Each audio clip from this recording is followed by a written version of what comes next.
Tiyak ko na si Miguel ang may hawak kay Fatima. Dahil yun ang modus operandi niya. Anong ibig mo sabihin? Pinudukot ni Miguel ang anak ng yaya ni Fatima, kaya walang nagawa yung yaya. Nilabas niya si Fatima sa mansyon. Jane, kailangan mong malaman kung saan tinatago ni Miguel si Fatima. Kaya mo ba yan? Sige. Titignan ko kung ano makukuha ko. Salamat. Kailangan natin maligtas yung anak ko sa lalong madaling panahon. Anak mo si Fatima? Oo, Bea. Mas mabuti na ang alam mo. Tulad nila. Dahil parte ka na ng pamilya ko. Salamat sa tiwala, Atty. Abra. Iingatan ko yung sikreto mo. Maraming salamat. Balik tayo sa sinasabi mo kanina, Atty. Pinudukot ni Miguel si Fatima dahil alam niyang magiging mahina si Mercy. Mapupuwersa si Mercy na pumayag sa lahat ng gusto ni Miguel. Dahil mahal na mahal ni Mercy ang anak namin. Pero hindi lang doon tumitigil ang kahayupan ni Miguel. Yung karelasyon ni Atoy, si Nina, na kay Miguel.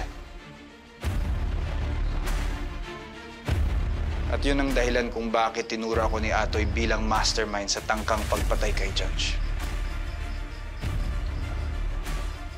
Sa riot, sa loob ng kulungan, tinulungan ulit ako ni Atoy.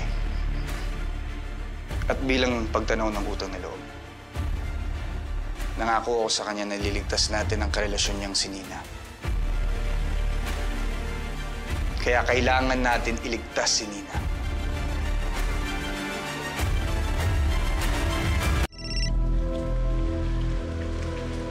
Hello? Attorney, si Atoy ito. Atoy? Sisilin na kita, Attorney, sa pangako mo.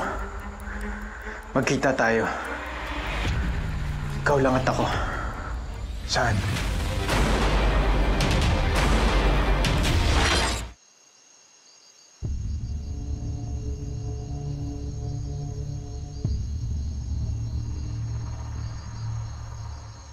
Salamat sa agad na pagdating.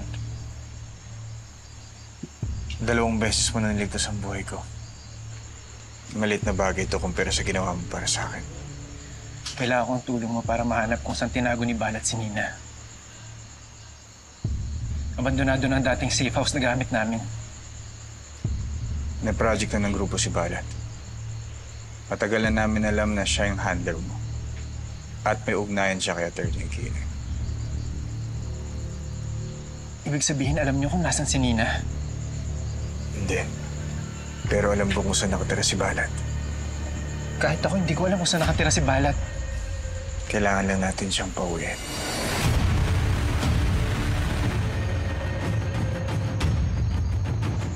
Alam ko kung paano. Anong address?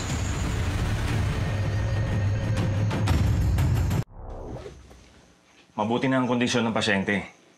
Kailangan niya na lang ngayon sapat na pahinga. Siguraduhin niyo yung dextrose niya kapag naubos, mapalitan kagad. Jane, alam mo na yan. Tinuro ko na sa'yo yan. Okay, kuya. Dok, ano pong dahilan bakit siya dinugo? Huwag kang mabibigla. Nakunan si Nina. Kailangan niyo pa rin siyang dalhin sa ospital.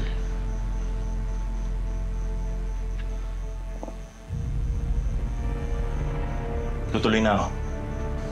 Maraming salamat, Doc. Mag-ingat ka. Mag-ingat din kayo. Lalo ka na. Dok, alin ko na po yun.